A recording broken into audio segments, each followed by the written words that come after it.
Welcome, everybody, to the Michigan Business Network studios. And, of course, we're recording here for the China Channel, which is very important to us, a new endeavor. And that's all about bringing cultural, educational, and business exchange between us and, of course, China. So we're very fortunate to have in the studio with us right now Tim Damon. Tim is the head of the Lansing Regional Chamber of Commerce. And of course, Tong. He will be taking over the interview here in just a moment because he takes over everything we do. But Tim, it's so good to have you here. Tell us a little bit about yourself and kind of your career and how you reached your plateau of success here. Yeah, well, thanks, Chris. I appreciate the opportunity to be here. And I wouldn't tell you that I traveled a traditional route to where I am today at the Lansing Regional Chamber of Commerce. But I've been fortunate enough. I'm a hometown boy, I guess. I grew up here in Lansing area, and I've been able to, to have find my career opportunities here as well as my wife, and both of our families are still here. So this is truly Lansing is home to us, and very passionate about not only the city but this region, and I'm certainly trying to do what we can to bridge this and build a community in a region that is attractive to keep and retain our young people and talent as well as employers, and so. But I've been at the Chamber 12 years coming up this fall, and wow. 9 in my current role as president and CEO, and I've certainly seen the city and region evolve over that time, and going through some of the economic challenges that I think not only the state but our country saw back in the late 2008 through 2010, but our region weathered it well, and we're doing so well right now. Just seeing tremendous amount of economic growth, investment, and job creation, and so couldn't be more pleased to be part of this region and the Lansing Regional Chamber of Commerce. Well, you've done a marvelous job too there, and leadership kind of points to that. Thank you. Jing? Hi, Tim. Really nice to meet you. Nice to meet you as well. Yeah, and my first question is, since we're talking about China, Mm-hmm. so I just want to ask, have you been to China before? You know what? I have. In fact, I was in China with Chris Holman and a number of others. We took a group of about 24 of our members over back in the fall of 2012, and it's actually hard to believe that it's been 4.5 years since that trip. And I tell people it was a game changer for me. It was just an opportunity to really see this global economy. And I think until you are able to spend time, whether it be in China or other parts of the world, to really fully understand how our kids here, our talent, our employers are operating in a global economy. Even if they're not, even if they don't think that they are, they truly are at the end of the day. They're competing with folks across the world. They're looking for economic investment. They're looking for job opportunities and furthering education. So it was an amazing 10 or 11 days, and with a great group of people and a lifetime of experience, our lifetime of memories. That's for sure. Sorry, Tim. I think I missed the opening, so I may need to repeat it again. We actually, my name is Tong, and I'm from People to World. People to World is a partner for the Michigan Business Network in China. And then we do a bridge between U.S. and China to bring more, American and Chinese students to each countries, and then doing studying and communicating. So just let you know the background knowledge. Okay. Sure. All right. So I will continue. We'll cut that through, and I will continue my question. So since you've been in China before, so can you tell us about what the favorite part for you when you've been there? Well, I think it was a vastly different trip, and it was my first trip to China, and I think in Beijing, the historical aspects of the country and what you're seeing there from the government, from being and spending time on the Great Wall, so really Tiananmen Square, so sort of that cultural and historical viewpoint, and we were moving. We were moving from early morning to late at night, and Ren was there and helping and with some receptions and connecting us to business partners as well. So, and then when we made the transition south into Shanghai and Suzhou, and had an opportunity to spend a little more than a day in Nanjing.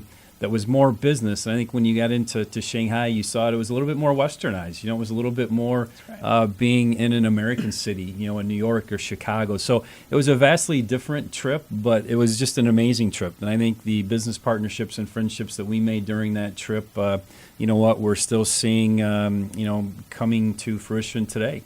And again, when you think about the competition and when you think about small business and their ability to want to do business internationally, but the intimidation factor and trying to get over that. And so, we were able to take that group with us, and I think it just exposed them to those relationships, and that it takes maybe more than just a phone call or one trip to whether it be China or other parts of the world to establish those relationships to effectively conduct commerce. Wow, Tim, seems that you choose a lot of like famous cities and very like significant, which can represent a lot of Chinese culture. And I think you've been introduced about yourself, and I think as a Chinese student, probably can you like tell us more about your education, like history, and then how does this kind of things affect your career, like transforming? Oh, absolutely. You know what? I grew up in Lansing here, so I'm a very proud graduate of Lansing Sexton High School, and went on and graduated from Michigan State University. And the opportunities that university, I think, provides to its graduates are second to none. I think, it's a global. In fact, on the day we were in China at the wall, we had folks with Michigan State shirts on, so you're on the wall and you've got Go Green. And so it truly is a global university with global reach. And it certainly has transformed, my career. It set me up for those first opportunities, to get into the business world.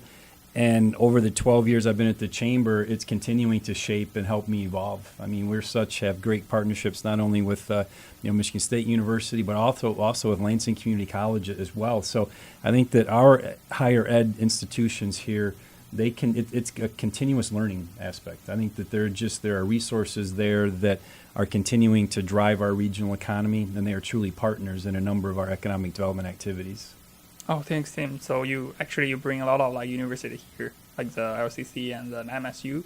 So like as an advice for the incoming Chinese students who are like want to pursue their academic role here, so what would be your advice for them for like picking up the university here in the U.S.?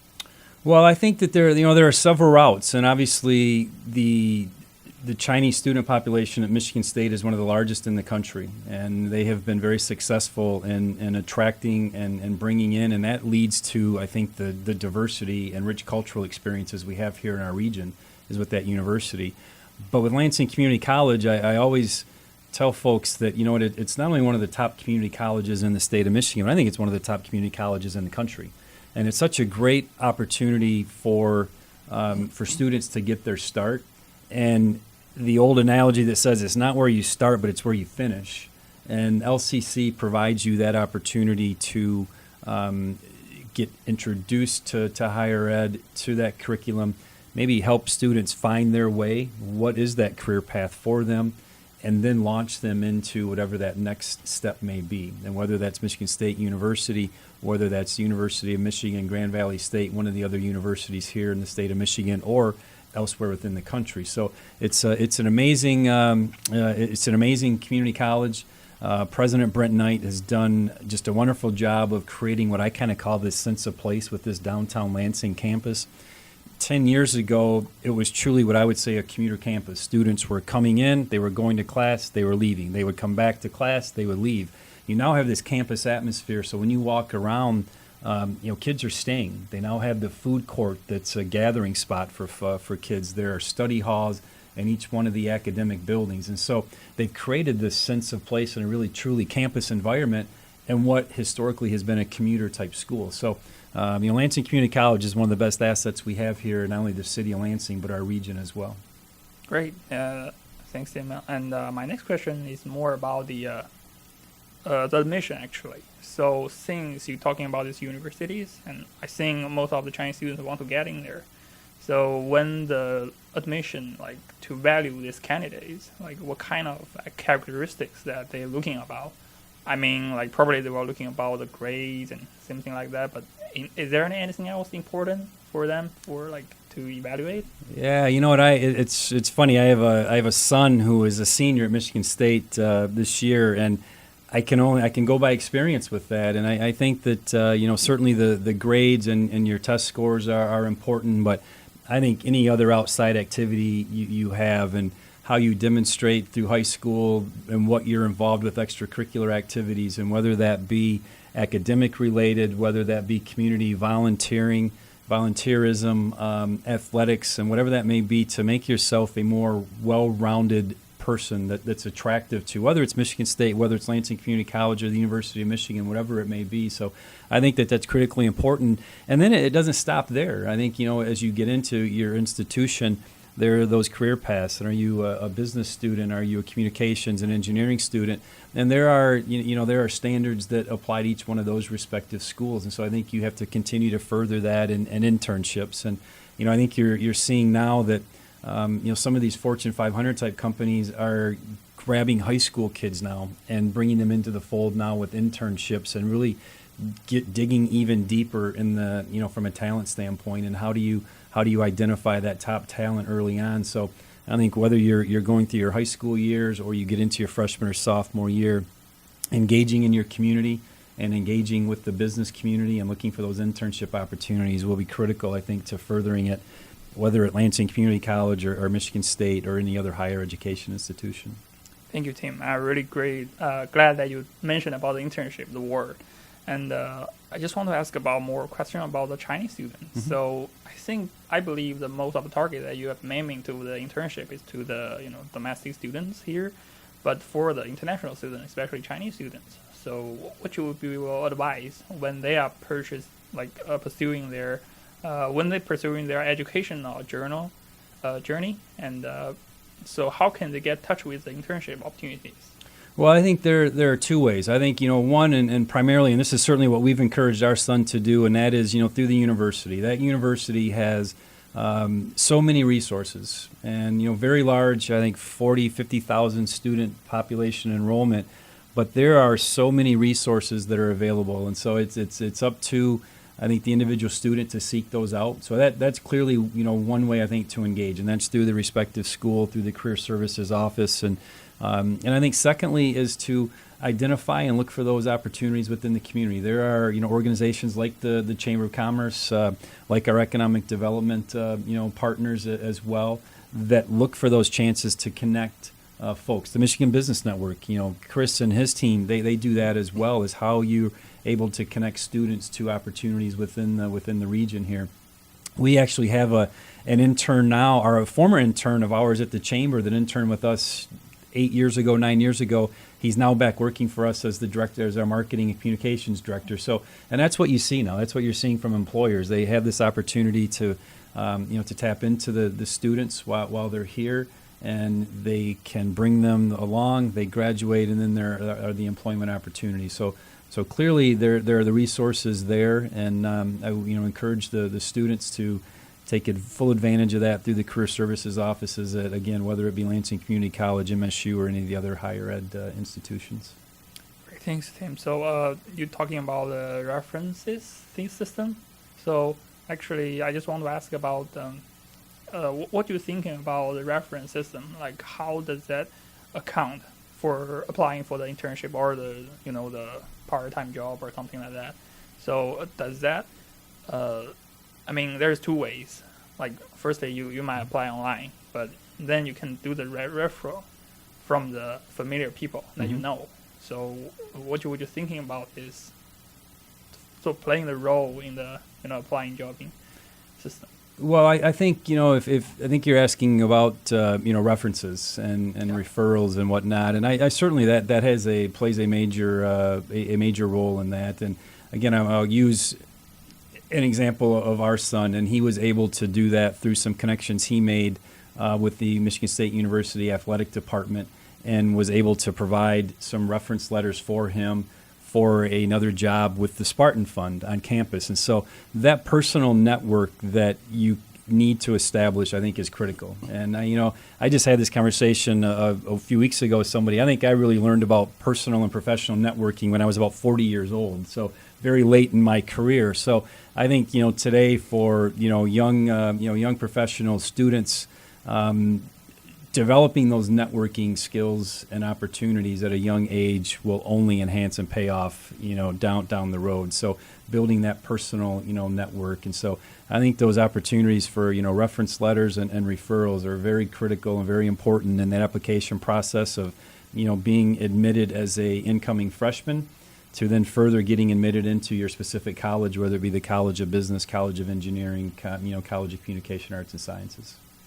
Great, thanks, Damon. I think I have the last question for you. Probably more about privacy, actually. So you said you've been in China before. So have your family been with you together, or are they planning to do these kind of things with you? No, and unfortunately, my family was not with me when we made the trip. But I know that they were very impressed with my experience and the photos. And I know my son, who's a little more adventuresome probably than my wife and daughter, would truly enjoy the trip there. But my wife and I have certainly talked about an opportunity at some point in time to get back and visit. It will